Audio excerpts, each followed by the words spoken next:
உம்முடைய பிள்ளைகள் ஒவ்வொருவருக்கான நம்பிக்கை கர்த்தாவே, உம்முடைய கிருபையினாலே அழைத்தவர், கிருபையினாலே அற்புதமாய் நடத்தப்போவதற்காக ஸ்தோத்திரம். ஆண்டவரே, பலவித சோர்வுகள், பலகீனங்கள், வியாதிகள் இருந்தாலும் கர்த்தர் எல்லாவற்றையும் சரிப்படுத்தி அற்புதமாய் ஜெயம் கொள்ள போவதற்காக ஸ்தோத்திரம். இக்காலத்து பாடுகள் இனி ஒரு மகிமைக்கு ஒப்பானதல்ல என்று சொல்லியிருக்கிறீர். அப்படியே ஆண்டவரே, மகிமையான காரியங்களை கர்த்தர் செய்ய போவதற்காக ஸ்தோத்திரம். ஆண்டவரே ஸ்தோத்திரம். ஆண்டவரே ஸ்தோத்தரிக்கிறோம், நன்றியோடு ஸ்தோத்தரிக்கிறோம். இந்த நாளின் செய்தியும் கர்த்தர் ஆசீர்வதித்தாரும். ஆண்டவரே, நம்முடைய பிள்ளைகளோடு பேச வேண்டும் என்று கேட்கிறோம். அவர்கள் புரிந்து கொள்ளத்தக்கதாக உதவி செய்யும். ஆண்டவரே, இடையிலே எந்தவித நெட் ப்ராப்ளமோ மற்ற எந்த தடைகளோ வராதபடி கர்த்தர் பாதுகாத்துக் கொள்ள வேண்டும் கேட்கிறோம். இயேசு கிறிஸ்து நாம் கேட்கிறோம், நல்ல பிதாவே, ஆமென். கர்த்தர் நாம் மகிமைப்படுவதாக. தேவாதி தேவன் உங்களோடு கூட இருந்து எல்லாவற்றையும் நன்மையாகவும் ஆசீர்வாதமாகவும் நடத்துவாராக. என்னுடைய கிருபையும் சமாதானம் உங்களோடு இருந்து பெருகுவதாக. இந்த நாள்ல ஒரு ரோமர் புத்தகம் அல்லது கொரிந்தியருக்கு போகலாம்னு நினைக்கும் போது ஒரு முக்கியமான ஒரு செய்தியை கொடுக்க வேண்டிய அவசியம் இருந்ததுனால அதை நான் இப்ப கொடுக்க போறேன். வாஞ்சை என்ற தலைப்புல ரொம்ப காலத்துக்கு முன்னாடி இது கொடுத்துருக்கிறேன். அப்போ அதெல்லாம் கேட்டவங்க இப்ப இருக்க மாட்டாங்கன்னு நினைக்கிறேன். ஒருவேளை கேட்டிருந்தாலும் இது மறுபடியும் 2ஆம் தரமும் சொல்ல தேவன் ஒரு வாய்ப்பை கொடுத்திருக்கிறார். அதனால அந்த முதலாவதாக 42ஆம் சங்கீதத்தை எடுத்துக்கொள்வோம். 42ஆம் சங்கீதத்துல 1-2 வசனங்களை வாசிப்போம். சங்கீதம் 42, 1-2. அப்பொழுது யோபு கர்த்தருக்கு பிரதியுத்தரமாக சங்கீதம் 42, 1-2. மானானது நீரோடைகளை வாஞ்சித்து கதறுவது போல தேவனே, என் ஆத்துமா உம்மை வாஞ்சித்து கதறுகிறது. என் ஆத்துமா தேவன் மேல், ஜீவனுள்ள தேவன் மேலேயே தாகமா இருக்கிறது. நான் எப்பொழுது தேவனுடைய சந்நிதியில் வந்து நிற்பேன். மான் எப்படி நீரோடைகளை வாஞ்சித்து, ஒரு தாகமா இருக்குது மானுக்கு. எந்த பக்கமே தண்ணி கிடைக்கல அதுக்கு. இப்போ எங்கேயாவது ஒரு தடத்துல தண்ணீர் கிடைக்குமா, ஒரு ஓடை இருக்குமா, ஒரு குளம் இருக்குமா, ஆறு இருக்குமா அப்படின்னு சொல்லி அது கதற ஆரம்பிக்கிறது. ஏன்னா அதனுடைய தாகத்தை தாங்க முடியாதபடி அது கதறுகிறதை அங்கே குறிப்பிடப்பட்டிருக்கு. அதே போல என் ஆத்மா உம்மை வாஞ்சித்து கதறுகிறது. அதனுடைய வாஞ்சை இந்த சங்கீதக்காரன் தாவீது இங்கே இதை எழுதியிருக்கிறார். அவர் ஒருவேளை இந்த காடுகள் எல்லாம் அலைந்து திரிந்திருக்கும் போது இந்த மாதிரி மான்கள் எல்லாம் பார்த்துப்பார். தண்ணி இல்லாம அது கத்துற பயங்கரமான சத்தத்தை, பரிதாப குரலை அவர் கேட்டிருப்பார். அதே போல அவருடைய ஆத்மா, எனக்கு ஒரு விடுதலை வேணும் இந்த இதுல இருந்து, அப்படி கூட நினைக்கல. அந்த தேவனை சந்திக்க வேண்டும், அவருடைய சந்நிதிக்கு வர வேண்டும் என்ற வாஞ்சையோடு கூட அவருடைய ஆத்மா அங்கே கதறுவதை அங்கே சொல்லியிருக்கிறார்.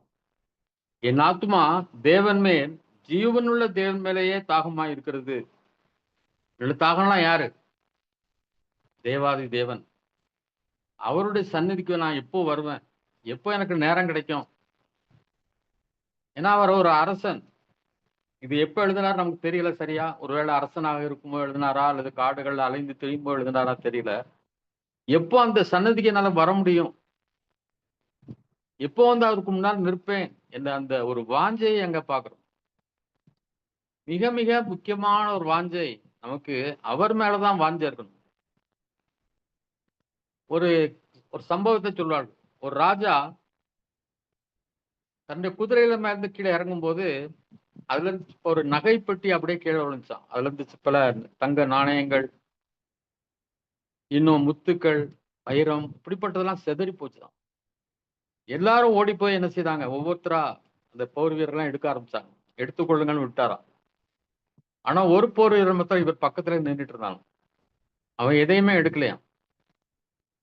இப்போ ராஜா கேட்டாராம், எல்லாரையும் எடுத்துட்டு சொன்னானப்பா, நீ ஏன் எடுக்கல அப்படின்னு சொல்லி கேட்டாராம். அப்போ அவன் சொன்னான், ராஜாவே, இது எல்லாத்தையும் விட மேன்மையானவர் நீர். நீர் தான் எனக்கு முக்கியம், இவைகள் அல்ல.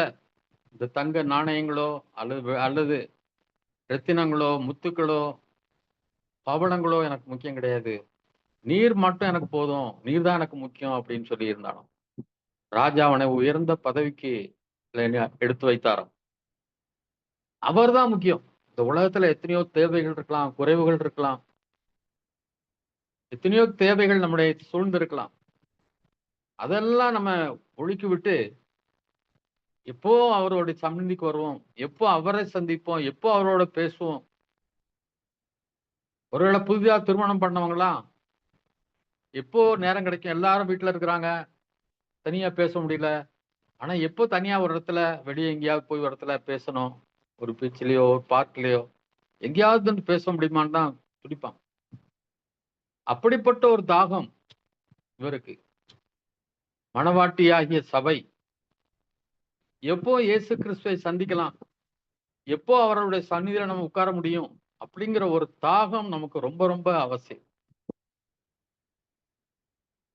தாவீது சொல்றது போல, உண்மை இல்லாமல் வேறு விருப்பம் இல்லை, பரலோகத்திலே உண்மை தவிர எனக்கு தேட்டம் இல்லை அப்படி சொல்றாரு. உண்மையெல்லாம் பரலோகத்துல வேற எதுவுமே கிடையாது. பரலோகத்துல எதெல்லாமோ இருக்கலாம், தங்க சாலைன்னு சொல்றாங்க, அப்படி இருக்கும், முத்துக்களா இருக்கும், அப்படிலாம் சொல்றாங்க, எல்லாம் இருக்கலாம். ஆனா பரலோகத்துல எனக்கு நீ உண்மை நீர் தான் முக்கியம், உண்மை மட்டுமே காண வேண்டும், உண்மை மட்டுமே சந்திக்க வேண்டும். அப்படிப்பட்ட ஒரு வாஞ்சை நமக்கு அவசியம். எப்பொழுது தேவ சந்நிதியிலே வந்து நிற்பேன்.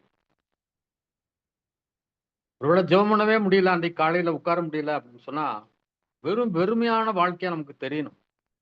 அப்படி இல்லைன்னா நம்ம வேற எதிரையோ நம்முடைய நாட்டம் இருக்கிறது, நம்முடைய விருப்பம் இருக்கிறது என்பது பொருளா. 43ஆம் அதிகாரத்துல 3-4 வாசிங்க. சங்கீதத்துல 43:3-4. உமது வெளிச்சத்தையும் உமது சத்தியத்தையும் அனுப்பியருளும். அவைகள் என்னை நடத்தி உமது பரிசுத்த பர்வதத்திற்கும் உமது வாசஸ்தலங்களுக்கும் என்னை கொண்டு போவதாக. அப்பொழுது நான் தேவனுடைய பீடத்தண்டைக்கும் எனக்கு ஆனந்த மகிழ்ச்சியாய் இருக்கிற தேவனிடத்திற்கும் பிரவேசிப்பேன். தேவனே, என் தேவனே, உம்மை சுரமண்டலத்தால் துதிப்பேன். ஆமேன். அப்போ உங்களுடைய வெளிச்சத்தையும் உன் சத்தியத்தையும் அனுப்பியறலும் அப்படின்றார். ஒரு வெளிச்சமே இல்லாத இடத்துல நீங்க எதையுமே பார்க்க முடியாது, இந்த புத்தகத்தை படிக்க முடியாது, என்ன இருக்கு அந்த ரூம்ல இருக்குன்றத கண்டுபிடிக்க முடியாது. இப்போ வெளிச்சம் வேணும். அதே மாதிரிதான் பைபிள் படிக்கும் போதும் ஒரு சரியான வெளிச்சம் நமக்கு கிடைக்கலன்னா, அதான் ரீமா அப்படின்றாங்க. தேவனுடைய வார்த்தை லோகோஸ் என்று அழைக்கப்படுது. ஆனா அந்த ஒரு வெளிச்சம் கிடைக்கணும் நமக்கு, அதுல இருந்து ஒரு வெளிப்பாடு கிடைக்கணும். அது நடத்தினா நம்ம நடத்த முடியும், மற்றபடி வசனம் வசனமா தான் இருக்கும். அதனால்தான் அவர் கேட்கிறாரு, வெளிச்சத்தையும் சத்தியத்தையும் அனுப்பிடலாம், அவைகள் என்னை நடத்தி உங்களுடைய பரிசுத்த பர்வதத்திற்கும் உமது வாசஸ்தலங்களும் கொண்டு போவதாக. அப்பொழுது நான் தேவனுடைய பீடத்தண்டைக்கும் எனக்கு ஆனந்த மகிழ்ச்சியா இருக்கும். சரி, அந்த சிஸ்டர் நல்லா வாசித்தாங்க, அது ஆனந்த மகிழ்ச்சி அப்படின்னு சொல்லி. நம்முடைய வார்த்தைகள் நம்முடைய வாசு பழகிக்கணும். ஆனந்த மகிழ்ச்சியா இருக்கிற தேவன். ஆமேன். எல்லா இடங்களிலும் ஏமாற்றங்கள் வரும். பிள்ளைகளை கஷ்டப்பட்டு வளர்ப்போம், வளர்த்து அது 12th வந்த பிறகு அதனுடைய வாழ்க்கை வேற மாதிரி இருக்கும், பேச்சுகள் வித்தியாசமா இருக்கும், பெருசாக வித்தியாசம். இன்னும் கல்யாணம் எல்லாம் பண்ணி கொடுத்துட்டோம், வேலை கிடைச்சிட்டு அதை கல்யாணம் பண்ணி கொடுத்துட்டோம்னா அதுக்கு பிறகு அது கொஞ்சம் வித்தியாசமா இருக்கும். அது மேல உறவுகள் எல்லாமே இவ்வளோ அன்பா எத்தனை பேருக்கு உதவி செய்திருப்போம், பல நன்மைகளை செய்திருப்போம், ஆபத்துல உதவி செய்திருப்போம், எல்லாரும் மறந்துடுவாங்க. ஆனா நமக்கு ஆனந்த மகிழ்ச்சியா இருக்கிற ஒரே ஒருத்தர் யாருன்னா அந்த தேவாதி தேவனுடைய சந்நிதி தான். அவர்தான் நம்ம பார்த்து சொல், பயந்துட்டியா, சோர்ந்துட்டியா, கவலையோடு இருக்கியா, இழந்ததை நினைச்சே வேதனையோடு இருக்கிறியா, தைரியமாயிரு, பயப்படாத, கவலைப்படாத, நான் உன்னோடு இருக்கிறேன், நீ இழந்ததை திரும்ப தருவேன் அப்படிலாம் சொல்றது யாருன்னா அந்த ஒரே ஒருத்தர் தான். அவர்தான் ஆனந்த மகிழ்ச்சியா இருக்கிற தேவன் என்று சொல்லப்பட்டிருப்பதை நாம் பார்க்கணும். இவ்வளவு அருமையான வேத வசனங்கள். அதான், என் ஆத்மாவை நீ ஏன் கலங்குகிறாய், ஏன் எனக்குள் தேங்குகிறாய், தேவனை நோக்கி காத்திரு, என் சமூகத்திற்கு ரட்சிப்பும் என் தேவனுமாய் இருக்கிற நான் இன்னும் துதிப்பேன். ஏன் கவலைப்படுற, ஏன் தேங்குற, அவரை நோக்கி காத்திரு. முகத்துக்கு ரட்சிப்பு ஒரே ஒரு தட்டு தான் உண்டு, ஒரே ஒரு தட்டு தான் உண்டு. அவர் மட்டும்தான் நம்மை ரட்சிக்க முடியும், அவர் மட்டும்தான் நமக்கு உதவி செய்ய முடியும், அவர் மட்டும்தான் நம்மளை விடுவிக்க முடியும். அதனால நம்முடைய இருதயத்தை அவருடைய சந்நிதியிலே ஊற்றி விடுகின்ற ஊற்ற வேண்டும். கண்ணீரை விட்டு மரியாள் தைலத்தை பூசி தன்னுடைய கண்ணீரால் நனைத்து தன்னுடைய தலைமயிரால் அவர் பாதத்தை தொடச்சார். அவள் போற்றப்பட்டாள், உயர்த்தப்பட்டாள். நம்முடைய கண்ணீரை அவர் பாதத்துல சிந்துவோம். நம்முடைய தேவைகளை சொல்லுவோம், குறைவுகளை அறிக்கையிடுவோம். அவருடைய சமூகத்தை தவிர உயரமானது, உன்னதமானது, மகிழ்ச்சியானது வேற எதுவுமே இல்லை. அந்த சமூகம் இல்லாவிட்டால் கடைசி வரை நம்மால உயிரோடு வாழ முடியாது. 42ஆம் சங்கீதம் 9-11 வாசிங்க. 42, 9-11. நான் என் கண்மலையாகிய தேவனை நோக்கி, ஏன் என்னை மறந்தீர்? சத்ருவினால் ஒடுக்கப்பட்டு நான் ஏன் துக்கத்துடனே திரிய வேண்டும் என்று ஒரு சொல்கிறேன். நிமிஷம், சாரி, யாரோ வராங்க, போய் ப்ளீஸ் வெயிட்.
சாரி,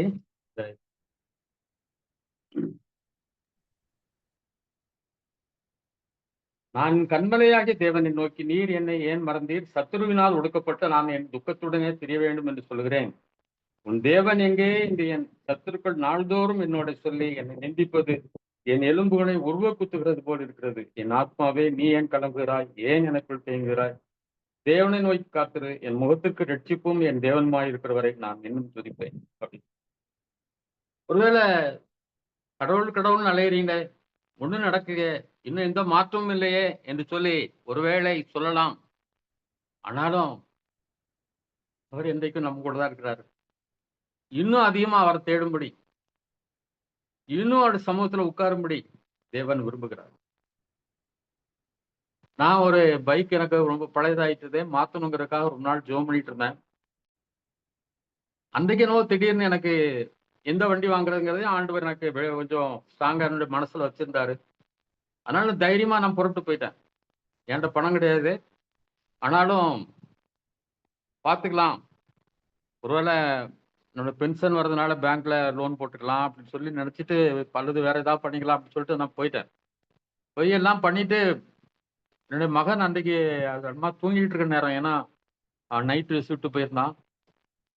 அவன் ஃபோன் பண்ணேன், கரெக்டா அவன் அன்றைக்கு யாரோ அன்றைக்கு ஃபோன் கால் பண்ணதுனால முடிச்சிருந்துருக்கிறான். கரெக்டா சொன்னேன், நான் அனுப்பி வச்சிடறேன்னு அனுப்பிட்டான். அனுப்பிட்டு அந்த வண்டி, குறிப்பிட்ட ஒரு வண்டியை புக் பண்ணிட்டு நான் வந்துட்டேன்.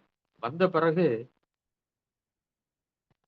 கரெக்டா நம்ம எத்தனை மணிக்கு வரணும்னு சொல்லி, நீங்க 1 மணி நேரத்துல எடுத்துக்கலாம் அப்படின்னு சொல்லிட்டாங்க.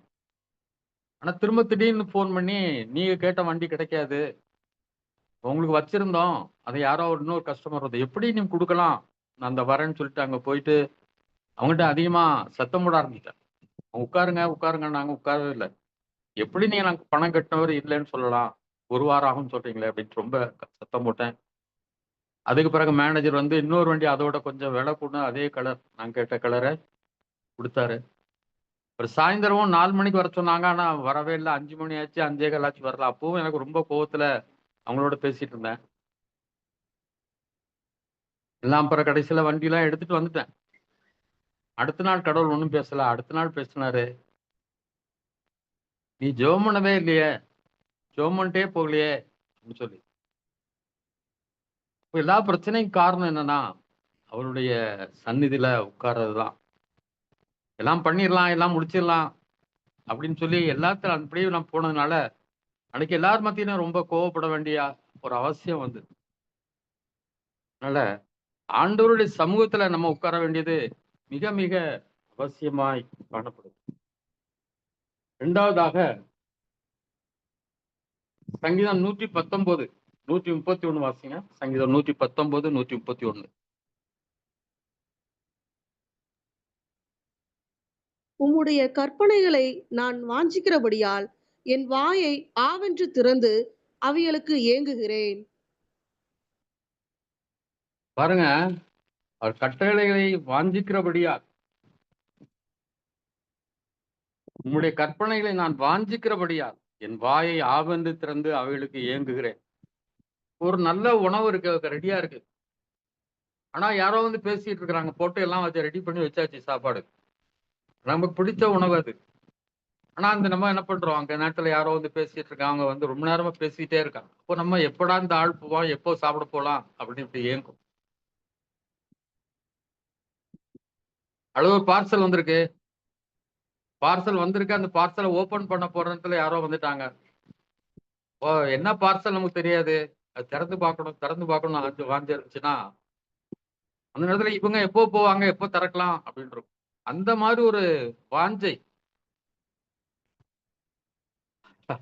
நம்ம வசனத்துல ஒரு வாஞ்சை கிடைக்கணும். ஏன் வாஞ்சை கிடைக்கலன்னா, நான் சொன்ன மாதிரி அதுல இருந்து வெளிச்சம் நமக்கு கிடைச்சாதான் அந்த வாஞ்சை வரும்.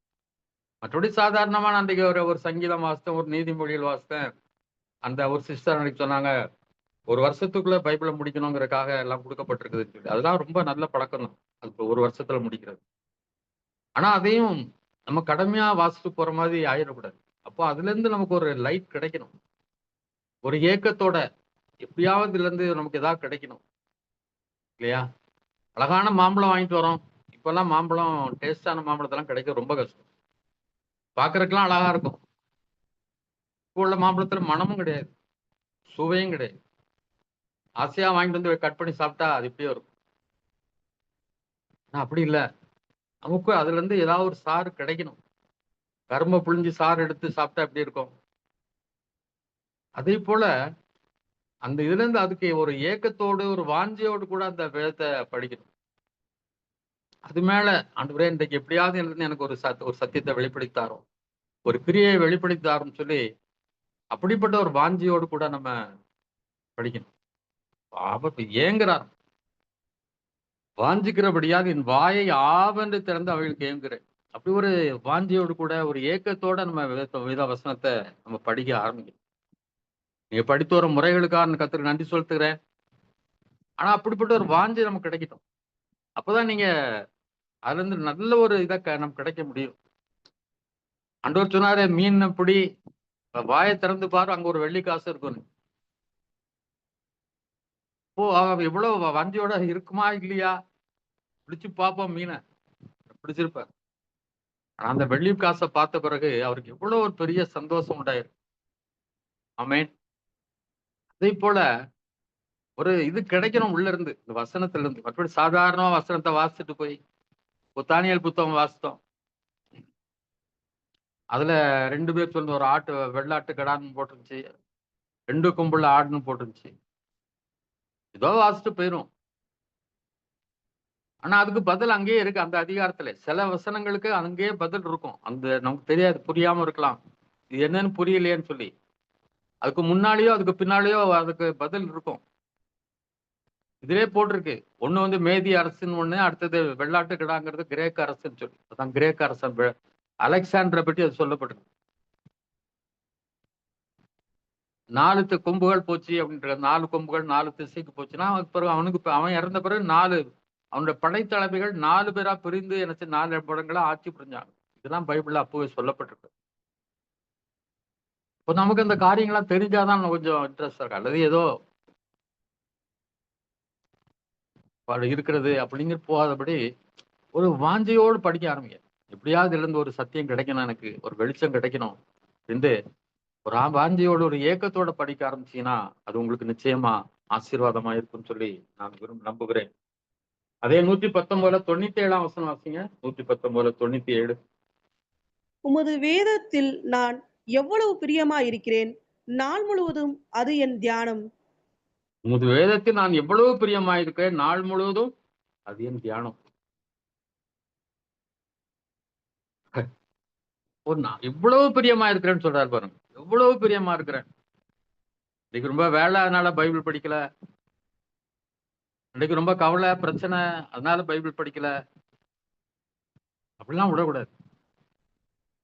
எது இல்லைன்னாலும் அதை படிச்சிடணும். அவருடைய சந்நிதி கட்டாயம் வரணும்னு முதல்ல படிச்சோம். அது ரெண்டாவது, அவருடைய வசனத்தை எப்படியாவது தியானிக்கணும். அதை எப்படியாவது கத்துக்கணும். அதுல எங்க அப்பா கூட பேசணும். அப்பா என்கிட்ட பேசணும். நம்ம எப்ப வேணாலும் பேசலாம், ஆனா அவர் பேசணும். அதான் ரொம்ப முக்கியம். பேச தெரியாத குழந்தைட்டா நம்ம நிறைய கொஞ்சுவோம், பேசுவோம். ஆனா அது பேசாம அப்படியே இருக்கால, சிரிக்கும். சிரிச்சாலே நமக்கு ஒரு சந்தோஷம். ஆனா அது பேச ஆரம்பிச்சா, நேற்று செல்வியோட மகள் எனக்கு போன் சொன்ன, போன் பண்ணும்போது, நாளைக்கு நீ தான் மெசேஜ் கொடுக்கணும் தெரியுமா? நான் தெரியும். ப்ரிப்பேர் பண்ணிட்டியான்னு கேட்டா. ப்ரிப்பேர் பண்ணிட்டேன். உன்னை நம்பலாமா அப்படின்னு கேட்டா. அவளுக்கு எல்லாம் ஒரு வேடிக்கை. ஆனாலும் அது பிறகு செல்வி சொன்னா, என்கிட்டயும் அதே மாதிரி தான் கேட்பா. இன்னைக்கு சனிக்கிழமை ஆச்சு, இன்னைக்கு முழிச்ச உடனே கேட்பா, இன்னைக்கு சாயந்தரம் உனக்கு இது இருக்கு, யூத் மீட்டிங் இருக்குது, ஞாபகம் இருக்கா? மெசேஜ் ப்ரிப்பேர் பண்ணிட்டியான்லாம் கேட்பா. அப்படி அதுக்கு அவ்வளவு வாஞ்சை. வேதத்துல நமக்கு எவ்வளவு வாஞ்சை இருக்கிறது. நாள் முழுவதும் தியானமா அதே தான் நினைச்சிட்டு இருக்காங்க. நமக்கு ஒரு பிரச்சனை வந்தா அதே தான் நினைச்சுக்கிட்டு இருக்கோம். எத்தனையோ நாளா, எத்தனையோ காலத்துக்கு முடிஞ்ச காரியங்கள் எல்லாம் நினைச்சு நினைச்சு கவலைப்பட்டுட்டு இருக்கோம். ஆனா வேதம் தியானமா இருந்தா நாள் முழுவதும் அதே நினைச்சு, இந்த வசனம் இப்படி சொல்லுது, எப்படி இருக்குன்னு சொல்லி அதே யோசிச்சுட்டு இருந்தா அதுதான் தியானம். அதே நினைச்சிட்டு இருக்கிறது. ஆண்டவருடைய சந்நிதி போகணும்னு சொல்லப்பட்டிருக்குதே, வேத வசனத்தை எப்படி வாசிக்கணும்னு சொல்லப்பட்டிருக்குதே, இதை குறித்தே நாம் சிந்தித்துக் கொண்டிருப்போமானால் இந்த வாழ்க்கைலாம் அப்படி ஆவிக்குரிய வாழ்க்கையில நம்ம இன்னும் வளர்ச்சி பெற்றவர்களாய் நம் நிச்சயமா காணப்படும். அதை 119 23 வசனம் வாசிங்க. 119 வசனம் வரிசையா 23. பிரபுக்கள் உட்கார்ந்து எனக்கு விரோதமாய் பேசிக் கொள்கிறார்கள். உமது அடியானோ உமது பிரமாணங்களை தியானிக்கிறேன். பிரபுக்கள் கூட வேலை யாரை பற்றி தான் பேசுறாங்களா? இவனை பற்றி தான் பேசுறாங்களா? ஒருவேளை இது தாவீது எழுதுனதா என்னன்னு நமக்கு தெரியல. தாவீதா தான் இருக்கணும். பிரபுக்கள் கூட என்ன பற்றி கேவலமா தான் பேசிட்டு இருக்காங்க. ஆனா நானும் உமது பிரமாணங்களை தியானிக்கிறேன். நிறைய பேர் பேசத்தான் செய்வான். கடவுளுடைய கிருபையினால 49 வருஷ ஊழியத்துல இருக்கு. பாராட்டினவங்களை விட திட்டினவங்க அதிகம், காலை வாரி விட்டவங்க அதிகம், பொறாமைப்பட்டவர்கள் அதிகம், வஞ்சகம் செய்தவர்கள் அதிகம். ஆனா நானும் அவரை வசனங்களை தியானித்துக் கொண்டிருக்கிறேன். யாரும் எப்படியோ பேசுவாங்க, எப்படி இல்லாம பேசுவாங்க. ஆனா நம்ம அவருடைய வார்த்தைகளை குறித்து தியானித்துக் கொண்டிருக்கோம். 92 வசனம் அதிகாரத்துல, உமது வேதம் என் மனமகிழ்ச்சியாய் இராது இருந்தால் என் துக்கத்திலே அழிந்து போயிருப்பேன். அப்போ மன மகிழ்ச்சியா இராது விட்டால், அப்போ பைபிள் நமக்கு மன மகிழ்ச்சியா இருக்கணும். ஒருத்தர் ரொம்ப அன்பு வச்சிருக்கிறோம், அவங்கள நம்மளை திட்டானா நமக்கு ரொம்ப கவலையா இருக்கும். அவங்கள பேசுறதுல நம்ம மன மகிழ்ச்சியா இருப்போம். ஆனா என்னைக்காவது ஒரு நாள் ஒரு வார்த்தை, தேவையில்லாத வார்த்தை பேசிட்டாங்க, நம்ம தொலைஞ்சிரும். ஆனா நம்முடைய வேதம் நமக்கு மன மகிழ்ச்சியா இருக்கணும். அதுதான் எனக்கு மன மகிழ்ச்சி அப்படின்னு சொல்லி ஆயிட்டா, துக்கத்துல என்ன செய்ய மாட்டோம், சோர்ந்து போயிட மாட்டோம், அழிந்து போய்விட மாட்டோம். இப்போ வேதம் எனக்கு மன மகிழ்ச்சியா இருக்கணும். அதுவே எனக்கு தியானமா இருக்கணும். அதுவே எனக்கு மன மகிழ்ச்சியா இருக்கணும். 147 148 வசனங்களை வாசிப்போம் அதே அதிகாரத்துல. அதிகாலையில் நான் எழுந்து சத்தமிட்டேன், உம்முடைய வசனத்துக்கு காத்திருக்கிறேன். உமது வசனத்தை தியானிக்கும்படி குறித்த ஜாமங்களுக்கு முன்னே என் கண்கள் விழித்துக் கொள்ளும். ஆமென். இன்றைக்கு இந்த மாதிரி புத்தகங்கள்லாம் கிடையாது. புதிய ஏற்பாடு கிடையாது. இன்னும் ஒருவேளை 5 ஆகமங்கள் முதல்ல இருக்கிற பஞ்சாகமம் என்று சொல்லப்படுகிறதா இருந்திருக்கும். வேற என்ன புத்தகங்களா இருந்து தெரியல. ஆனாலும் அதையும் அவங்க என்ன செய்தாங்க, உட்கார்ந்து தியானித்து அதை படித்தார்கள். அதிகாலையே எழுந்து என்ன செய்தாராம், சத்தமிட்டு உங்களுடைய வசனத்தை காத்து, நீ பேசுவீங்கன்னு காத்திருக்கேன். உங்களுடைய வசனத்தை தியானிக்கும்படி குறித்த ஜாமங்களுக்கு முன்னே என் கண்கள் விழித்துக் கொள்ளும். எல்லாரும் மாதிரி 6 மணி வரைக்கும் தூங்கக்கூடாது. இன்றைக்கு பிள்ளைகளுக்கெல்லாம் லீவு, லேட்டா தான் எழும்புவாங்க. அதனால நானும் லேட்டா எழும்புறேன்னா எழும்பக்கூடாது. நமக்கு அவரை பார்க்கணும், அவருடைய வார்த்தையை கேட்கணும், அவர் நம்மோடு பேசணும், அவர் நமக்கு ஒரு தெளிவான காரியங்களை கற்றுத் தரணும். குறித்த ஜாமத்துக்கு முன்னால எல்லாரும் 6 மணிக்கு எழும்புனா நம்ம 5 மணிக்கு எழும்பணும், அது 4:30 மணிக்கு எழும்பணும். வசனத்துக்கு காத்திருக்கு. ஒரு பஸ்ஸுக்காக எவ்வளவு நேரம் வெயிட் பண்றோம், ட்ரெயினுக்காக எவ்வளவு வெயிட் பண்றோம். இதை விட அவருடைய வசனங்களுக்காக நம்ம என்ன செய்யணும், அவருடைய சமூகத்திலே நாம் காத்திருக்க வேண்டும். 3வதாக மத்தேயு 5ஆம் அதிகாரம் 6ஆம் வசனம் வாசிங்க. மத்தேயு 5:6. நீதியின் மேல் பசிதாகம் உள்ளவர்கள் பாக்கியவான்கள், அவர்கள் திருப்தி அடைவார்கள். நீதியின் மேல் பசிதாகம், அந்த thirst, hunger for reality அப்படின்னு சொல்லுவாங்க. ஒரு பசி, யாவது நாம் உண்மையா இருக்கணும், சுத்தமா இருக்கணும், நீதியா இருக்கணும், கடைசி வரைக்கும் பரிசுத்தமா இருக்கணும். உடனே எல்லாம் பரிசுத்தம் ஆகிவிட முடியாது. பேசக்கூடாதுன்னு நினைப்போம், பேசிடுவோம். யாரை பத்தி அவதூறு பேசக்கூடாதுன்னு நினைச்சோம், என்னைக்கோ ஒரு நாள் பேசிடுவோம். கோவப்படக்கூடாதுன்னு நினைப்போம், கோவப்பட்டுருவோம். எரிச்சல் அடையக்கூடாதுன்னு நினைப்போம், எரிச்சல் அடைஞ்சிரும். யார் மேலேயும் பகை வைக்க கூடாதுன்னு நினைச்சோம், பகை வச்சிரும். ஆனா கடைசி வரைக்கும் இப்படிதான் என்னால முடியும்னு சொல்லி நினைச்சிடக்கூடாது. ஆனா இல்ல, இன்னும் நான் இந்த வார்த்தையில உண்மையா இருக்கணும், வாழ்க்கையில உண்மையா இருக்கணும், கண்கள் பரிசுத்தமா இருக்கணும், இதயம் பரிசுத்தமா இருக்கணும், இந்த செயல்கள் சிந்தனைகள் பரிசுத்தமா இருக்கணும். அதுல ஒரு ஏக்கம், எப்படியாவது நான் கடைசி வரைக்கும் உத்தமமா இருக்கணும், உண்மையா இருக்கணும். பெரிய செல்வந்தன் ஆகிறது, வசதி வாய்ப்போடு வாழ்றது, அதை பற்றிலாம் நம்ம கவலைப்பட வேண்டிய அவசியமே இல்லை. அது தெரியும், அப்பாவுக்கு தெரியும் தான் பிள்ளையை எப்படி கொண்டு வரணும்னு சொல்லி. காட்டு புல்லுக்கு விதம் உடுத்து வைத்தால் உன்னை உடுத்து வைப்பது அதிக நிச்சயம் அல்லவா. சாலமோன் தன் சர்வ மகிமையிலும் அவைகள் ஒன்றை போல் ஆகியும் உடுத்ததில்லை என்றார். சாலமோன் கூட என்ன செய்யலாம், அந்த பூக்களை போல அவளை ட்ரெஸ் பண்ணல. இப்போ நம்ம அதோட மேலானவர். இதெல்லாம் சொல்றது யாருக்காக? நமக்காக. உண்ணுவது, உடுத்துவது எல்லாம் நன்மைகளை நமக்கு தர ஆயத்தமா இருக்கிறார். ஆனா அவருடைய வேலையில அவர் தருவார். திமிங்கல கூட என்ன செய்ய, ஏற்ற வேளையிலே தனக்கு ஆகாரம் கிடைக்கும் என்று அவர் காத்திருக்கிறதாம். காத்திருப்போம், இதெல்லாம் கிடைச்சிடும், நிச்சயமா கிடைக்கும். ஆனா நாம என்ன செய்யணும், நீதியின் மேல் பசிதான், இன்னும் உண்மையா இருக்கணும், இன்னும் உத்தமமா இருக்கணும், இன்னும் ஆவியின் கனி எனக்கு காணப்படணும். அன்பு, சந்தோஷம், சமாதானம், நீடிய பொறுமை, தயவு, நற்குணம், விசுவாசம், சாந்தம், இச்சையடக்கம், இந்த குணங்கள்லாம் எனக்கு வரணும். இதுவே நம்முடைய நோக்கமா இருக்கும்.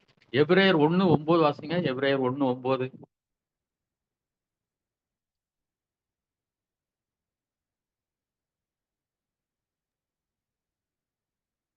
நீர் நீதியை விரும்பி அக்கிரமத்தை வெறுத்திருக்கிறீர். ஆதலால் தேவனே, உம்முடைய தேவன் உமது தோழரை பார்க்கிலும் உம்மை ஆனந்த தைலத்தினால் அபிஷேகம் பண்ணினார் என்றார். ஆமென். ஒரு நீர் இயேசு கிறிஸ்து பற்றி இங்கு சொல்லப்படுது.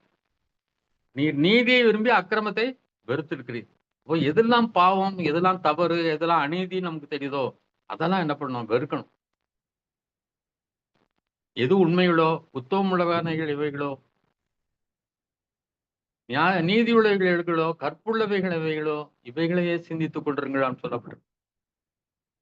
அதையே நம்ம சிந்திச்சுட்டு அதை செய்யறதுதான் நம்ம இருக்கணும். மற்றதெல்லாம் வெறுக்கணும். அநியாயத்தினால் வரும் திரவியம் ஒன்றுக்கு உதவாதுன்னு இருக்கு. அப்போ அநியாயத்தினால் பணம் கிடைக்குதுன்னா அதெல்லாம் நம்ம ஏற்றுக்கொள்ளக்கூடாது. எல்லாத்திலும் நீதியா இருக்க விரும்பணும்னா அவர் என்ன செய்யறான்? ஆனந்த சகோதரரை பார்க்க மற்ற எல்லாரையும் பார்க்கலும் அவர்களை ஆனந்த தைலத்தினால் அபிஷேகம் பண்றார். இப்போ மகிழ்ச்சியா இருக்கணும், மகிழ்ச்சியில துள்ளணும் அப்படின்னா நீதியை விரும்பி அக்கிரமத்தை வெறுக்கணும். 1 பேதுரு 2:24, 1 பேதுரு 2:24.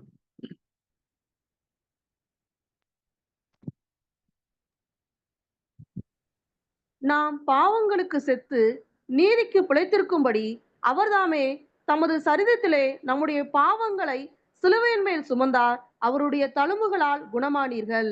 ஆமென். அப்போ நம்ம பாவத்துக்கு செத்து நீதிக்கு பிழைத்திருக்கும்படி அதுக்காக தான் அவர் என்ன பண்ணாராம்? அங்கே சிலுவையை சுமந்தார் என்று பார்க்கிறோம். நம்முடைய பாவங்களை தாமே தமது சரீரத்திலே நம்முடைய பாவங்களை சிலுவையின் மேல் சுமந்தார், அவருடைய தழும்புகளால் குணமானீர். அவருடைய தழும்புகளால இன்றைக்கு என்ன கிடைக்குது? இந்த பாவத்திலிருந்து ஒரு விடுதலை கிடைக்கும். சிலதுல இருந்து விடுதலை கிடைக்காம இருக்கலாம், ஆனால் நம்முடைய விருப்பம் நீதி செய்யணும், நீதி செய்யணும், பரிசுத்தமா வாழணும் அப்படி எண்ணமே அதுவே நம்ம ஜெபித்து கொண்டு அதே சிந்தித்து கொண்டிருக்கும் போதுதான் ஒரே நாள்ல விடுதலை, ஒரே நாள்ல முழுமையான விடுதலைலாம் கிடைக்காது. சில இதுல போராட்டம் இருக்கும், சில பாவங்களோடு போராட்டங்கள் இருக்கும். அதெல்லாம் நம்ம ஆனா நம்முடைய வாஞ்சை நீதியின் மேல் பசி தான் இருக்கும். அப்போ ஆண்டவர் நிச்சயமாக நமக்கு ஒரு வெற்றியை நிச்சயமாக தருவார். 1 யோவான் 2:29, 1 யோவான் 2:29. அவர் நீதியுள்ளவராய் இருக்கிறார் என்று உங்களுக்கு தெரிந்திருப்பதினால் நீதியை செய்கிறவன் எவனும் அவரில் பிறந்தவன் என்று அறிந்திருக்கிறீர்கள். அவர் நீதி உள்ளவர். இப்போ நீதியை செய்கிறவன் எவனும் அவரில் பிறந்தவன் என்று அறிந்திருக்கிறீர்கள். இப்ப நம்ம நீதியை செய்தா நம்ம அவருடைய பிள்ளை, அவரில் பிறந்தவர்கள் என்று அறிந்து கொண்டிருக்கிறோம். அப்போ நம்முடைய கண்கள், நம்முடைய சிந்தை எல்லாமே நீதியை செய்வதிலேயே முழுமையாக ஈடுபட்டிருக்க வேண்டும். 1 யோவான் 3:7 வாசிங்க. 1 யோவான் 3:7. பிள்ளைகளே, நீங்கள் ஒருவராலும் வஞ்சிக்கப்படாதிருங்கள். நீதியை செய்கிறவன் அவர் நீதி உள்ளவராய் இருக்கிறது போல தானும் நீதி உள்ளவனாய் இருக்கிறான். அப்போ நீங்க நீதி செய்தீங்கன்னா நிச்சயமா என்னதான் நீங்க அவரை போல நீதி உள்ளவர்களாய் இருக்கிறீர்கள். ஒருவராலும் என்ன செய்யாதீங்க, வஞ்சிக்கப்படாது. இதெல்லாம் கரெக்ட் கிடையாது, இந்த சபையில இருக்கு சரி கிடையாது, இப்படி இருக்கு சரி கிடையாது, நீங்க இன்னும் மாறணும், இப்படி இருக்கணும் அப்படி இருக்கணும்லாம் சொல்லுவாங்க. ஆனா நீங்க நீதி செய்தா எப்படி அவர் நீதி உள்ளவராயிருக்கா அப்படி நீதிமான்களாய் இருக்கிறீர்கள். எவர்களை அழைத்தாரோ அவர்களை என்ன செய்திருக்கிறார்? நீதிமான்களாய் வைத்திருக்கிறார். எவர்களை நீதிமான்களாய் வைத்திருக்கிறார் அவர்களை என்ன செய்தார்? மகிமைப்படுத்தியும் இருக்கிறார் என்று சொல்லப்பட்டது. அவர் நம்மை நீதிமான்களாய் மாற்றி இருக்கிறார். இப்ப நம்ம நீதியை செய்ய ஆரம்பிச்சா நம்ம அவரை போல நீதிமான்களா இருக்கிறோம். நீதிமான்களா இருக்கிறோம், அவர்களெல்லாம் அவர் என்ன செய்திருக்கிறார்? மகிமைப்படுத்த வைத்திருக்கிறார். நம்ம எல்லாம் மகிமைப்படுத்தப்பட்டவர்கள் என்பதை நம்ம என்ன செய்யக்கூடாது, மறந்துடக்கூடாது. 4வதாக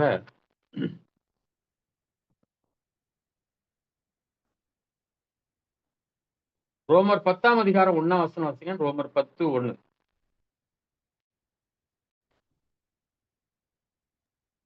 சகோதரரே, இஸ்ரவேலர் ரட்சிக்கப்பட வேண்டும் என்பதே என் இருதயத்தின் விருப்பமும் நான் தேவனை நோக்கி செய்யும் விண்ணப்பமாயிருக்கிறது.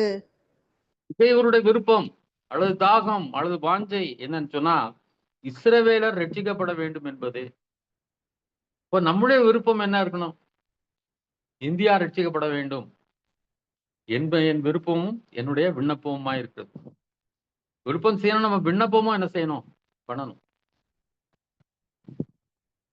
இது எத்தனையோ கோடி மக்கள் இன்னும் ஆண்டவரை அறியல. எத்தனையோ சில நாட்கள் நான் நினைப்பது உண்டு, அப்படி ஒரு கவலை இருந்துச்சுன்னா எப்படி நம்ம இயக்கிறது? ஒரு பெரிய கவலை இருந்துச்சுன்னா நிறைய நேரம் சாப்பிட முடியாது, தூங்க முடியாது, அப்படிலாம் இருக்கும். ஆனா இன்னும் நான்லாம் அதுபடி கவலைப்படாம நல்லா சாப்பிட்டுட்டு நல்லா தூங்கிட்டு நல்லா தான் இருக்கிறேன் அப்படின்னு யோசிப்பது உண்டு. அந்த பாரம் தான் அந்த பவுலுக்கு இருந்துச்சு. அதே பாரம் நமக்கு இருக்கணும். 78ஆம் ஆண்டுல அந்த ஆசீர்வாத முகாமுக்கு போகும்போது அப்படிப்பட்ட ஒரு பாரத்தை கொடுத்தாங்க. 6.5 லட்சம் கிராமங்கள் இருக்குது இந்தியாவுல. அதெல்லாம் சந்திக்கப்படல, சந்திக்கப்படணும். அந்த பாரம் அப்படியே உள்ளத்தை ஆழ பிடித்தது. அடுத்த வாரமே ஊழியம் செய்ய ஆரம்பிச்சோம். ஒவ்வொரு கிராமமா, எந்த கிராமம் எங்க இருக்குன்னு தெரியாது. ஒவ்வொரு கிராமமா போக ஆரம்பிச்சோம். சொந்தமா சைக்கிள் கிடையாது, வாடகை சைக்கிள். அதுக்கு பிறகுதான் சொந்தமா சைக்கிள் கிடைச்சது. ஒரு சைக்கிள்ல போனோம். பிறகு டிவிஎஸ் 50 கிடைச்சது. அப்படியே ஒவ்வொன்றா ஆண்டவர் கொடுக்க ஆரம்பிச்சார். ஆனா போயிட்டே இருந்தோம். 140 கிராமத்துக்கு மேல சந்திச்சோம். மறுபடியும் அந்த கிராமங்கள் சந்திக்கப்பட்ட இடங்களுக்கெல்லாம் போக ஆரம்பிச்சோம். இந்த வாரம் எப்படியாவது இந்த கிராமங்கள்லாம் சந்திக்கப்படணும், கல்லூரிகள் சந்திக்கப்படணும், அந்த மாணவர்கள் சந்திக்கப்படணும். வாரத்துல ஒரு நாள் அதுக்காக போக ஆரம்பிச்சோம். அதுதான் அவருடைய விருப்பமா இருந்தது, விண்ணப்பமா இருந்தது அப்படின்னு சொல்லி பாக்குறோம். அந்த ரோமர் 10ஆம் அதிகாரத்துல 14, 15 வாசிங்க. 14, 15. அவரை விசுவாசியாதவர்கள் எப்படி அவரை தொழுது கொள்வார்கள்? அவரை குறித்து கேள்விப்படாதவர்கள் எப்படி விசுவாசிப்பார்கள்? பிரசங்கிக்கிறவன் இல்லாவிட்டால் எப்படி கேள்விப்படுவார்கள்? அனுப்பப்படாவிட்டால் எப்படி பிரசங்கிப்பார்கள்? சமாதானத்தை கூறி நற்கிரியைகளை சுவிசேஷமாய் அறிவிக்கிறவர்களுடைய பாதங்கள் எவ்வளவு அழகானவைகள் என்று எழுதியிருக்கிறதே. ஆமென். இப்போ விசுவாசிக்கிறவனா தொழுது கொள்ள மாட்டாங்க. கேள்விப்படலனா விசுவாசிக்க முடியாது. பிரசங்கிக்கிறவன் இல்லாவிட்டால் எப்படி கேள்விப்படுவார்கள்? இன்றைக்கு இதுதான் பெரிய ப்ராப்ளம். அதுதான், பிரசங்கிக்கிறவன் இல்லாவிட்டால் எப்படி கேள்வி. எல்லாம் ஜெபம் பண்றதுக்கு ரெடி. பிரசங்கித்தாதான் அவங்க கேட்பாங்க, கேட்டாதான் விசுவாசிப்பாங்க, விசுவாசித்தாதான் அவரை தொழுது கொள்வார். இப்போ எங்க குறைபாடுன்னா இன்றைக்கு பிரசங்கிக்க ஆட்கள் இல்லை. ஒரு காலத்துல மிஷினரிகளா போனாங்க இந்த தமிழ்நாட்டுல இருந்து. ஆனா இன்றைக்கு மிஷினரிகளா போறதுக்கு ஆட்கள் இல்லை, ஊழியர்களாக போறதுக்கு ஆட்கள் இல்லை. நிறைய பிள்ளைகள் வந்து ஊழியத்துக்கு போன விரும்பினாலும் அவனுடைய பெற்றோர் வந்து என்ன பண்றாங்க, இதை தடை செய்கிறார். இங்கே வேலை பார்த்து இங்கே ஊழியம் செய்ய அப்படின்னு சொல்றாங்க. இப்போ பிரசங்கிக்கிறவன் எப்படி கேள்வி. அப்பதான் ரட்சிப்பு உண்டாக வேண்டும் என்றால் என்ன செய்யணும்? பிரசங்கிக்க வேண்டும். பிலிப்பு அந்த எத்தியோப்பிய மந்திரிட்ட போய் கேட்டா, இது வாசிக்கிறதுன அர்த்தம் உமக்கு தெரியுமா? ஒருவன் எனக்கு சொல்லாவிட்டால் எனக்கு எப்படி தெரியும்? சொல்லலைன்னா எப்படியா தெரியும் எனக்கு? இப்போ அங்க பிலிப்பு ஓடி போய் ரதத்தோட சேர்ந்து கொண்டு ஆண்டவர் சொன்னார். ஓடிதான் போனார். அவர்கிட்ட சொன்ன பிறகு அவர் ஏற்றுக்கொண்டார். அங்கேயே ஞானஸ்நானம் பெற்று கிறிஸ்தவனாக அங்கே சென்றார், தன்னுடைய நாட்டுக்கு சென்றார் என்று பார்க்கணும். சொல்லாவிட்டால் என்ன செய்ய முடியாது, கேள்விப்பட முடியாது. நம்ம சொல்றதுக்கு ஆயத்தமா இருக்கும். நமக்குன்னு ஒரு மந்தை இருக்கணும். நமக்கென்று ஒரு மந்தை நம்ம கற்றுக் கொடுக்கறதுக்கு நம்ம வீட்டுக்கு வரணும். சிறு பிள்ளைகளா இருக்கலாம், அல்லது வாலிபரா இருக்கலாம், அல்லது வயது முதிர்ந்தவளா இருக்கலாம். யாராவது நம்ம வீட்டுக்கு வரணும் கொஞ்சம் பேர். நானும் அதான் ரொம்ப கவலைப்படுவேன். நம்ம தேடினா இன்னும் யாரும் வரலையே.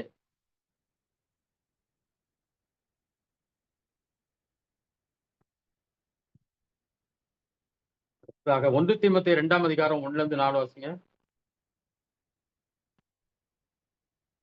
1 தீமோத்தேயு 2ஆம் அதிகாரம் 1-4. நான் பிரதானமாய் சொல்கிற புத்தி என்னவெனில், எல்லா மனுஷருக்காகவும் விண்ணப்பங்களையும் ஜபங்களையும் வேண்டுதலங்களையும் சோத்திரங்களையும் பண்ண வேண்டும். நாம் எல்லா பக்தியோடும் நல்லொழுக்கத்தோடும் கலகம் இல்லாமல் அமைதலுள்ள ஜீவனம் பண்ணும்படிக்கு ராஜாக்களுக்காகவும் அதிகாரம் உள்ள யாவருக்காகவும் அப்படியே செய்ய வேண்டும். அப்போ எல்லா மனுஷருக்காகவும் என்ன செய்யணும்? விண்ணப்பம், ஜெபம், வேண்டுதல் பண்ணணும். இது வித்தியாசம். விண்ணப்பம்னா என்ன, ஜெபம்னா என்ன, வேண்டுதல். இதெல்லாம் வந்து ஒரு விண்ணப்பம் போடுறது அப்படின்னா, நான் இது படிச்சிருக்கிறேன், இத்தனை வருஷம் இந்த வருஷத்துல படிப்பை முடிச்சேன், எனக்கு ஒரு இந்த வேலையை தந்து உதவி செய்யுங்க அப்படின்னு சொல்லி ஒரு போடுறது ஒரு விண்ணப்பம். ஆனா ஜெபம்ங்கிறது இன்னும் கூடுதலாக அதை குறித்து இன்னும் அதிகமாக வேண்டிக் கொள்றது பிரேயர். பிரார்த்தனை பண்றது. வேண்டுதல்ங்கிறது இன்னும் அதிகமாய் ரொம்ப உருக்கத்தோட ஸ்ட்ராங் ரிக்வெஸ்ட். எப்படியாவது நீங்க என்ன செய்யணும், இதை செய்யணும், என் பிள்ளைக்கு எப்படியாவது சுகம் கிடைக்கணும். எத்தனை பேரு சீசர்கள்லாம் சொல்லியும் கேட்கல, இயேசு கிறிஸ்து கேட்கல. மறுபடியும் சொல்லும் போது இந்த பிள்ளைகளின் நெப்பத்தை எடுத்து நாய்க்குட்டிகளுக்கு போடக்கூடாதுன்னு சொல்றாரு. அப்பவும் கூட அதை கொஞ்சம் கூட விலகி போகல. திரும்பவும் எப்படியாவது என் மகளுக்கு சுகம் கிடைக்கணும், இந்த வைராக்கியத்தோட பண்றாள். அதான் வேண்டுதல். ஆண்டவர் அதுக்கு செவி கொடுத்தார்.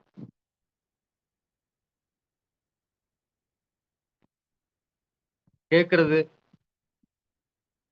பிறகு கேளுங்கள் தரப்படும், என்ன செய்யணும், தட்டுகிறவனுக்கு திறக்கப்படும், கேளுங்கள் அப்பொழுது கண்டடைவீர்கள். எல்லாத்திலுமே தட்டுறதுங்கிறது ஒரு 2 தடவை கதவு தட்டுவோம்,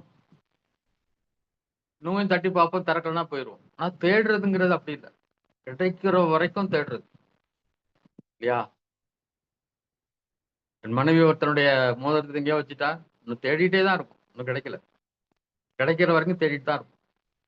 அதை போல இன்னும் எங்க ஊருக்கு ரட்சிப்பு கிடைக்கல, எங்க பக்கத்து வீட்டுக்காரங்க ரட்சிக்கப்படல, சொந்தக்காரங்களாம் ரட்சிக்கப்படல, அண்ணன் தம்பிலாம் ரட்சிக்கப்படல, கட்டாயம் ரட்சிப்பு மாண்டுவரே விடாமல் இரவும் பகலும் தம்மை நோக்கி கூப்பிடுறவர்கள் சத்த என்ன செய்து நீடிய பொறுமையாயிருந்துக்கு அவர்கள் செவி கொடுக்காமல் இருப்பாரோ? ராத்திரியும் பகலும் அதுக்காக ஜெபம் பண்றதுதான் வேண்டுதல். இப்படியாக தேசத்துக்காக என்ன செய்யணும், மற்றவர்களுக்காக நாம் ஜெபிக்க வேண்டும். அது நம்முடைய இரட்சகராய தேவனுக்கு முன்பாக நன்மையும் பிரியமானமாய் இருக்கிறதாம். ஏன்னா எல்லா மனுஷர் ரட்சிக்கப்படவும் சத்தியத்தை அறிவு அடையும் அவர் சித்தமுள்ளவராய் இருக்கிறார். எல்லாரும் ரட்சிக்கப்படணும் அவர் விருப்பம் உள்ளவராய் இருக்கிறார். நம்ம அமைதியா கலகம் இல்லாமல் நல்ல ஒரு வாழ்க்கை வாழணும்னா என்ன செய்யணும், இப்படிப்பட்ட அதிகாரிகளுக்காகலாம் என்ன செய்யணும், ஜெபம் பண்ண வேண்டும் என்று சொல்லி சொல்லப்பட்டிருப்பதை நாம் பார்க்கிறோம். ரோமர் 15:19-21 வாசிங்க. ரோமர் 15:19-21. இப்படி எருசலேம் துவங்கி சுற்றிலும் இல்லிரிக்கும் தேசம் வரைக்கும் கிறிஸ்துவின் சுவிசேஷத்தை பூரணமாய் பிரசங்கித்திருக்கிறேன். மேலும் அவருடைய செய்தியை அறியாதிருக்கிறவர்கள் காண்பார்கள்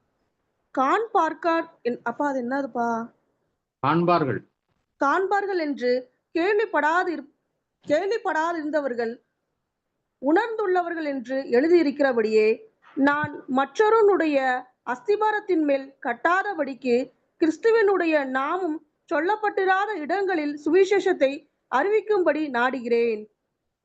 இப்போ என்ன சொல்றாங்க எல்லாருமே, நம்ம ஜெபம் பண்ணா போதும், வேற ஒண்ணும் செய்ய வேண்டியதில்லை அப்படின்னு. ஆனா இவர் பாருங்க, எருசலேமில இருந்து இல்லிரிக்கம் வந்து இத்தாலி தேசம், ரோம் நகரம் வரைக்கும் அவர் என்ன செய்யறாரு, கிறிஸ்துவின் சுவிசேஷத்தை பூரணமாய் பிரசங்கித்திருக்கிறேன். ஏன்னா அவருடைய செய்தியை அறியாததால் காண்பார்கள் என்றும் கேள்விப்படாதிருந்தவர்கள் உணர்ந்து கொள்வார்கள் என்று எழுதியிருக்கிறபடியே,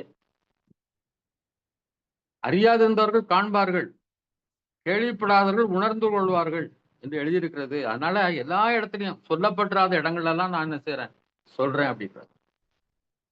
ஆனா யாருக்கெல்லாம் சொல்ல முடியுமோ அவங்களுக்கெல்லாம் என்ன செய்வோம், சொல்லுவோம். கடைசியாக கடைசி குறிப்புகள் ரோமர் 8ஆம் அதிகாரம் 19-23 வாசிங்க. ரோமர் 8:19-23.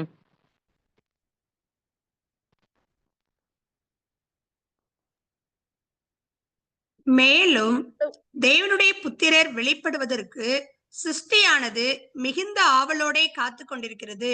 அது ஏனென்றால் சிருஷ்டியானது அழிவுக்குரிய அடிமைத்தனத்தினின்று விடுதலையாக்கப்பட்டு தேவனுடைய பிள்ளைக்குரிய மகிமையான சுயாதீனத்தை பெற்றுக்கொள்ளும் என்கிற நம்பிக்கையோட அந்த சிருஷ்டியானது சுய இஷ்டத்தினாலே அல்ல, கீழ்ப்படுத்தினவராலேயே மாயைக்கு கீழ்ப்பட்டிருக்கிறது. அதாவது தேவனுடைய புத்திரர் வெளிப்படுவதற்கு சிருஷ்டியானது மிகுந்த ஆவலோட காத்து கொண்டிருக்கிறது. அப்போ இயேசு கிறிஸ்துவனுடைய வருகை, தேவதூரோடு வரக்கூடியதற்கு என்ன செய்யறது, சிருஷ்டிகள் அவரால் சிருஷ்டிக்கப்பட எல்லாமே என்ன செய்து காத்து கொள்ளப்பட்டிருக்கு. என்னன்னா இப்ப நம்ம எல்லாருமே அழிவுக்குரிய அடிமைத்தனத்துக்குள்ள இருக்கிறோம். ஒரு அடிமைத்தனத்துக்குள்ள, பலவிதமான அடிமைத்தனத்துக்குள்ள இருக்கிறோம்.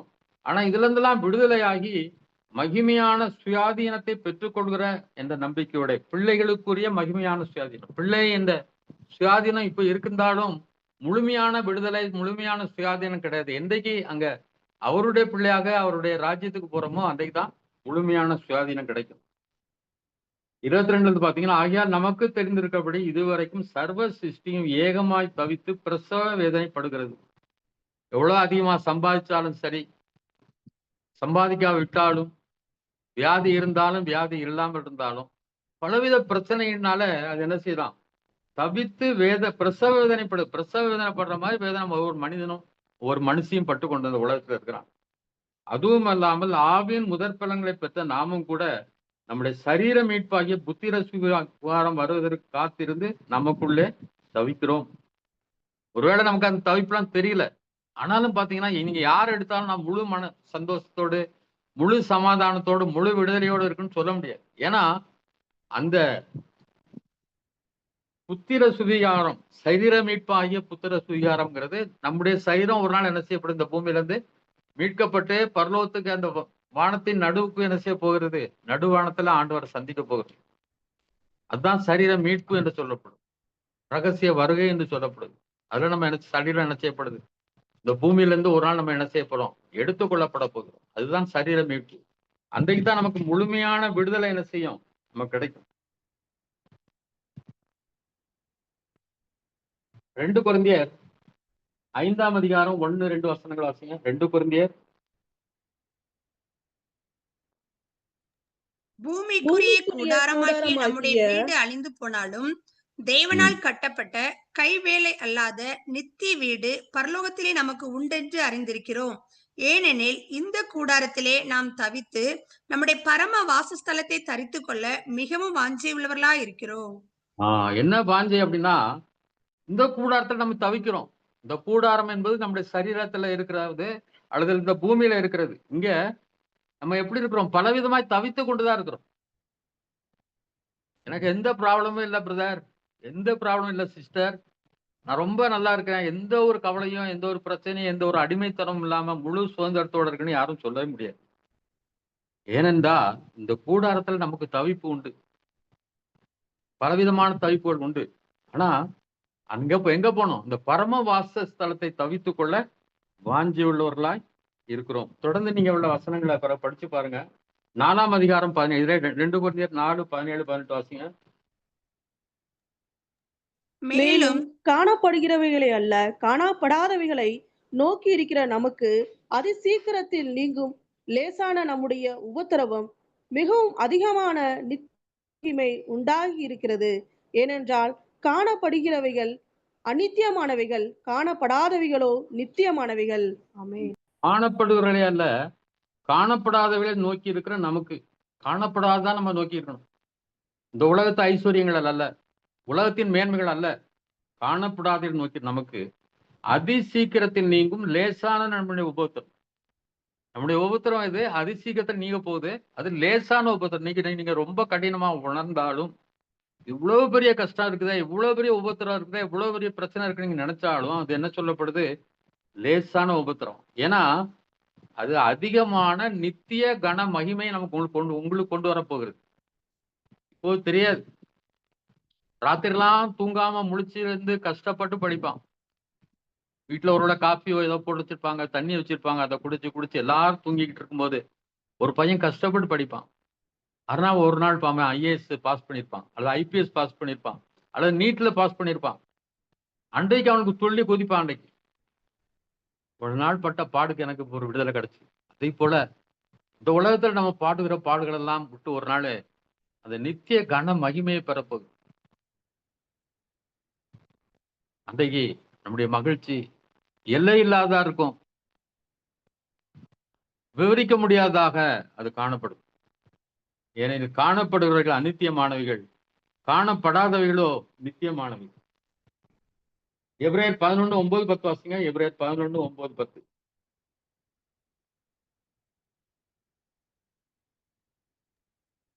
அன்றியும் அவர்களுடைய பந்தி அவர்களுக்கு சுருக்கமும் கண்ணியும் இடறுதற்கான கல்லும் பதிலுக்கு எபிரேயர் 11:9. விசுவாசத்தினாலே அவன் வாக்குத்தத்தம் பண்ணப்பட்ட தேசத்திலே பரதேசியைப் போல சஞ்சரித்து அந்த வாக்குத்தத்தத்திற்கு உடன் சுதந்திரராகிய ஈசாக்கோடும் யாக்கோபோடும் கூடாரங்களிலே குடியிருந்தான். ஏனெனில் தேவன் தாமே கட்டி உண்டாக்கின அஸ்திபாரங்கள் உள்ள நகரத்துக்கு அவன் காத்திருந்தான். இத பாருங்க, வாக்குத்தத்தம் பண்ண தேசத்துக்கு வந்தாச்சு. எந்த தேசம்? கானான் தேசத்துக்கு வாக்குத்தத்தம் பண்ணா அங்க வந்தாச்சு. ஆனா அங்க எப்படி இருக்கிறான்? பரதேசியை போல் சஞ்சரித்து.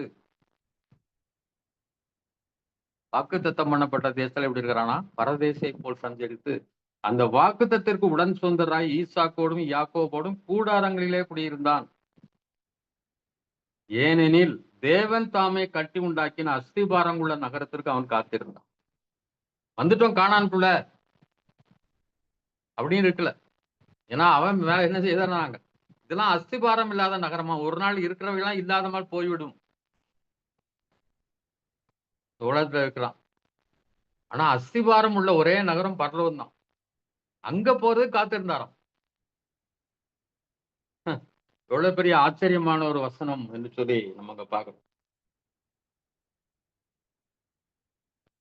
அதே அதிகாரத்துல 13-16 வாசிங்க. 13-16. இவர்கள் எல்லாரும் வாக்குத்தத்தம் பண்ணப்பட்டவைகளை அடையாமல் தூரத்திலே அவைகளை கண்டு நம்பி அணைத்து கொண்டு பூமியின் மேல் தங்களை அந்நியரும் பரதேசிகளும் என்று அறிக்கையிட்டு விசுவாசத்தோடே மரித்தார்கள். இப்படி அறிக்கையிடுகிறவர்கள் சுய தேசத்தை நாடி போகிறோம் என்று தெரியப்படுத்துகிறார்கள். தாங்கள் விட்டு வந்த தேசத்தை நினைத்தார்களானால் அதற்கு திரும்பி போவதற்கு அவர்களுக்கு சமயம் கிடைத்திருக்குமே. அதையல்ல, அதிலும் மேன்மையான பரம தேசத்தையே விரும்பினார்கள். ஆகையால் தேவன் அவர்களுடைய தேவன் எண்ணப்பட வெட்கப்படுகிறதில்லை. அவர்களுக்கு ஒரு நகரத்தை ஆயத்தம் பண்ணினாரே. ஆமென். அப்போ வாக்குத்தத்தம் பண்ணிட்டு அவங்க என்ன செய்யலையா? அடையலையும்.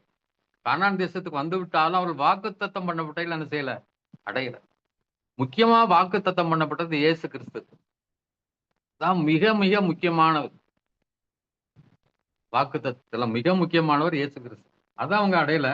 ஆனா தூரத்துல பார்த்து அதையும் அந்த பரலோக ராஜ்யத்தையும் அவர்கள் பார்க்கல. நம்பி அணைத்து கொண்டு பூமியின் மேல் தங்களை அந்நியரும் பரதேசிகளும் என்று அறிக்கைட்டு விசுவாசத்தோட மரித்தார். இந்த பூமியை நாங்க யாருதான்? அந்நியர்கள், பரதேசிகள். இது பூமி எனக்கு சொந்தம் அல்ல, பரலோகமே என் சொந்தமே என்று காண்பேனோன்னு ஒரு பாட்டு உண்டு. அப்ப அவங்களுடைய எண்ணெல்லாம் அப்ப ஒருவேளை நம்ம எல்லாரும் பாக்குறோம், எல்லாம் ஆபிரகாம் விசுவாசித்தார், அப்படி வந்தாரு, எல்லாம் அங்க வந்துட்டாரு எல்லாம் பாக்குறோம். ஆனாலும் அங்க என்ன பண்ணிட்டு சொல்லப்படுறது? இதெல்லாம் இங்க வந்து தங்களை அந்நியரும் பரதேசிக்கணும், இது எங்களுக்கு சொந்தமான இடம் இல்லை, எங்களுக்கு இன்னொரு இடம் இருக்குன்னு அவங்க விசுவாசித்தாங்க. இப்படி அறிக்கையிடுகிறவர்கள் சுயதேசத்தை நாடி போகிறோம் என்று தெரியப்படுத்துறாங்க. சுயதேசம்ங்கிறது பரலோகம் தான். தாங்கள் விட்டு வந்த தேசத்தை நினைத்தார்களானால் அதற்கு திரும்பி போவதற்கு அவர்களுக்கு சமயம் கிடைத்திருக்குமே. நினைச்சா காணாலும் திரும்பி எங்க போயிருக்கலாம்? பழைய இடத்துக்கு போயிருக்கலாம். ஆபிரகாம் நிறைய சொத்து சேர்த்துட்டோம், நிறைய பணம் வந்துட்டு இன்னும் சொந்த ஊர்ல போய் நிம்மதியா இருப்போம், அப்படி இல்லை. அதையல்ல, அதிலும் மேன்மையான பரம தேசத்தையே விரும்பினார்கள். ஆகையால் தேவன் அவருடைய தேவன் எனப்பட வெட்கப்படுகிறது இல்லை. அதிலும் மேன்மையான பரம தேசத்தை, அந்த பரம தேசத்தை தான் அவங்க என்ன செய்தாங்க? விரும்பினாங்க. அவர்களுக்கு ஒரு நகரத்தை ஆயத்தம் பண்ணினாரு. அப்பவே விசுவாச பாருங்க, அவங்களுக்குன்னு ஒரு நகரம் என்ன செய்யுது? பரலோகத்துல இருக்குது. அங்க போகிறோம்னு சொல்லி தேவன் அவருடைய தேவன் என்று சொல்றதுக்கு என்ன செய்யலாம்? வெட்கப்படாது. இவ்வளவு அருமையான வசனம். 13-14 வாசிங்க. எபிரேயர்ல 13-14.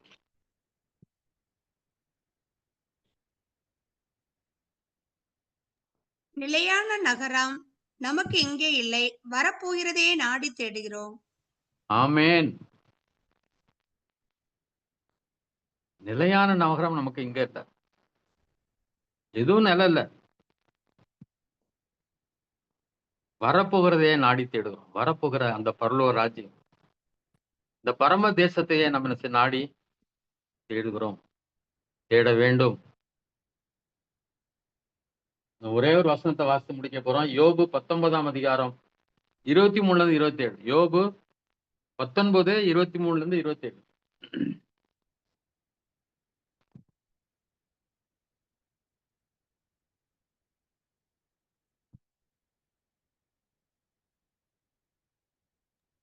19. 23-27. நான் இப்பொழுது சொல்லும் வார்த்தைகள் எழுதப்பட்டால் நலமாயிருக்கும். அவைகள் ஒரு புஸ்தகத்தில் வரையப்பட்டு அல்லது என்றென்றைக்கும் நிலைக்க அவைகள் கருங்கல்லிலே உளிவெட்டாகவும் ஈய எழுத்தாகவும் பதிந்தால் நலமாயிருக்கும். என் மீட்பர் உயிரோடு இருக்கிறார் என்றும் அவர் கடைசி நாளில் பூமியின் மேல் நிற்பார் என்றும் நான் அறிந்திருக்கிறேன். இந்த என் தோல் முதலானவை அழுகி போன பின்பு நான் என் மாம்சத்தில் இருந்து தேவனை பார்ப்பேன்.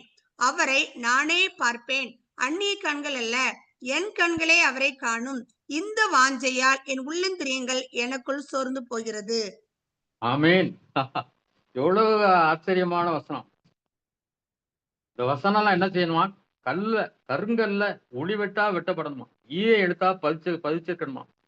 எனது என் மீட்பர் உயிரோடு இருக்கிறார் என்றும் அவர் கடைசி நாளில் பூமியின் மேல் நிற்பார் என்றும் நான், இது யாருக்கு வெளிப்படுத்தப்பட்டிருப்பாருங்க? யோபுக்கு. எத்தனை காலத்துக்கு முன்னால. ஒருவேளை சொல்ல போனா இன்றைக்கு ஒரு 6000 வருஷம் நம்முடைய கணக்கு. ஆனா பழைய ஏற்பாட்டுக்கும் புதிய ஏற்பாட்டுக்கும் இடைப்பட்ட காலம் எவ்வளவு நமக்கு தெரியாது. அந்த ஒரு யோபுக்கு, அங்க தாசனுக்காக யோபுக்கு வெளிப்படுத்தப்பட்டது. இந்த தோல் முதலானவனை அழுகி போன பின்பு நான் என் மாம்சத்திலிருந்து தேவனை பார்ப்பேன். அங்க 2 மடங்கு கிடைக்கும், அது மடங்கு கிடைக்கும், அதெல்லாம் பெருசா கிடையாது. ஒரு நாள் எனக்கு விடுதலை கிடைக்கும், சுகத்தோட வாழ்வேன், குடும்பத்தோட வாழ்வேன், அப்படிலாம் அவருக்கு நம்பிக்கை இல்லை. எல்லாம் அழுகி போனாலும் என் மாம்சத்திலிருந்து தேவனை பார்ப்பேன், நானே பார்ப்பேன். அந்நிய கண்கள் அல்ல, என் கண்களே அவரை காணும். இந்த வாஞ்சையால் என் உள்ளந்திரியங்கள் எனக்குள் சோர்ந்து போகும். இந்த வாஞ்சை என்ன வாஞ்சை? என் தேவனை நான் பார்க்க போறேன். என் மீட்பர், அது தேவன் சொல்லல, மீட்பர்ங்கிறது இயேசு கிறிஸ்து. அவரை நான் பார்க்க போறேன். இந்த வேத புத்தகம் எவ்வளவு உன்னதமானதுன்னு பார்க்கணும். இவ்வளவு காலங்களுக்கு முன்னாலெல்லாம் அது தீர்க்க தரிசனமாக அங்க எழுதப்பட்டிருக்கு. என் மீட்பர் எங்க நிற்பாராம்? இதோ கடைசி நாளில் பூமியின் மேல் நிற்பார். நியாயந்திருக்க வருவார்னு தெரியும், மீட்க வருவார்னு தெரியும். அதனால அந்த வாஞ்சியால் இன்னும் உள்ளம் சோர்ந்து போகிறது என்றார். உன் கண்களை மூடி ஜெபம். எங்களை அன்பின் தகப்பனே, ஆண்டவரே, எத்தனையோ வாஞ்சைகள் உலகத்தில் ஆண்டவரே, எத்தனையோ தேடுதல், எத்தனையோ தாகங்கள், என்னுடைய பிரச்சனைகளை குறித்து, குடும்பங்களை குறித்து, பிள்ளைகளை குறித்து, எத்தனையோ காரியங்களை நாங்கள் வாஞ்சித்து கொண்டிருக்கிறோம், விரும்பி கொண்டிருக்கிறோம். ஆனா நாள்ல சில காரியங்கள் நாங்க பார்த்துக்கிறோம். ஆண்டவரே, நீரே எங்கள் வாஞ்சை, நீரே எங்கள் விருப்பம், நீரே எங்கள் தாகம். உம்முடைய சந்நிதிக்கு நாங்க எப்போ வருவோம்? எப்போ உம்முடைய சமூகத்துல வந்து காத்திருப்போம்? மரியாதை போல நல்ல பங்கை தெரிந்து கொண்டாள், தேவையானது ஒன்றே. நல்ல பங்கை தெரிந்து கொண்டாள், அநேக காரியங்களை குறித்து கவலைப்பட்டு கலங்குகிறார். ஆனால் தேவையானது ஒன்றே, அவருடைய பாதம் மட்டுமே. இப்படியாக உண்மை தேட எங்களுக்கு உதவி செய்யுங்கப்பா. உடைய வேத புத்தகமே எங்களுடைய மன மகிழ்ச்சி. அது மன மகிழ்ச்சியா இருந்தால், இல்லாதிருந்தால் எங்களுடைய கவலையிலே நாங்கள் செத்து போயிருப்போம். வேதத்தை நேசிக்க மிகுந்த சமாதானம் உண்டு, அவளுக்கு இடர்தல் இல்லை என்று சொல்லப்பட்டிருக்கிறது. ஆண்டவரே, இந்த வேதத்தை நாட, காஃபி கிடைக்கலனாலும் பரவாயில்ல, சாப்பாடு கிடைக்கலனாலும் பரவாயில்ல, உடைய வேதத்தை நாங்க படிக்கணும். அதை எப்படியாவது படிக்கணும்.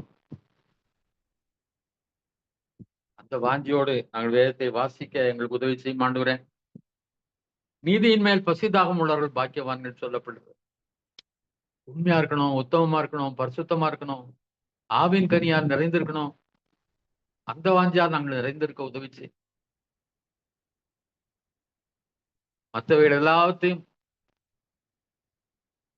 தேவனுடைய ராஜ்யத்தையும் நீதியும் தேடுங்கள், அப்படி இவைகள் எல்லாம் உங்களுக்கு கூட கொடுக்கப்படும் சொல்லியிருக்கிறேன். எல்லாத்தையும் நீங்க தந்துடுவீங்கப்பா. அப்படியே நீதியை தேட உதவி செய். ஆத்ம வாஞ்சையை தாங்க. நாங்கள் எத்தனை பேரை எங்கள் வாழ்க்கையில விட்டு இருக்கிறோம். ஒரு 10 ஆண்டுகள் ஆண்டவருக்காக நாங்கள் ரட்சிக்கப்பட்டிருப்போமானால் 10 ஆத்மாவை நாங்கள் ரட்சித்திருக்கோமா? 15 வருஷமானா 15 ஆத்மாக்களையாவது ரட்சிச்சிருக்கோமா? பிரசங்கிக்கிறவன் இல்லாவிட்டால் எப்படி கேள்விப்படுவார்கள் சொல்லப்பட்டிருக்கிறதே. நான் சொல்லாவிட்டால் யாருக்கு தெரியும்?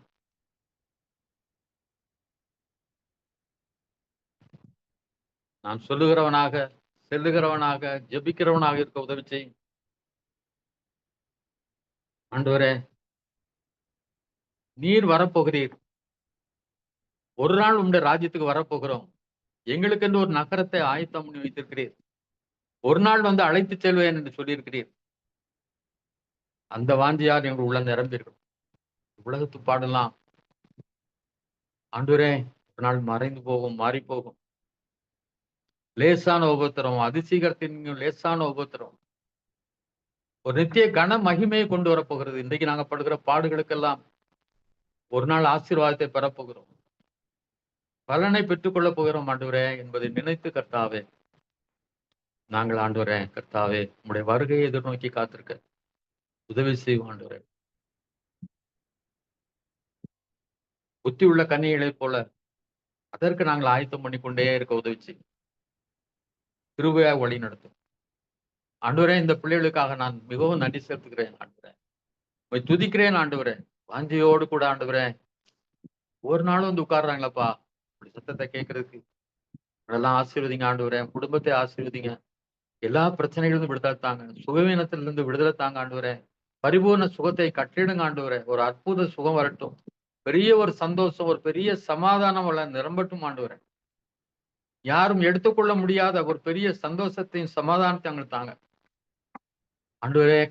ஆனந்த மகிழ்ச்சியா இருக்கிற தேவனிடத்தில் வரத்தக்கதாய் எப்பொழுதும் உண்மையே நாடிக்கொண்டிருக்க ஆண்டவரே. நாங்கள் ஆண்டவரே கம்ப்ளைண்ட் பண்றவங்களா, முறுமுறுக்கிறவங்களா, மற்றவரிடத்துல ஆண்டவரே முறையீடுகளா இல்லாதபடி உம்மிடத்திலே முறையீடுகளாய் மாற்றம் உதவி செய்யும்பா. இந்த பிள்ளைகள் உயர்ந்திருக்க போவதற்காக ஸ்தோத்திரம். ஆசீர்வதிக்கப்பட்டிருப்பதற்காக ஸ்தோத்திரம். இன்னும் மகிழ்ச்சியால் நிரப்பப்பட போவதற்காக ஸ்தோத்திரம். ஒரு பெரிய சந்தோஷம் உள்ளத்துல இந்த நாள் வருவதற்காக ஸ்தோத்திரம். ஒரு பெரிய விடுதலை நீர் கட்டிடுவதற்காக ஸ்தோத்திரம் ஆண்டவர். குடும்பத்திலும் பெரிய மாற்றங்களை தாரும், ஆச்சரியமான மாற்றங்களை தாரும்.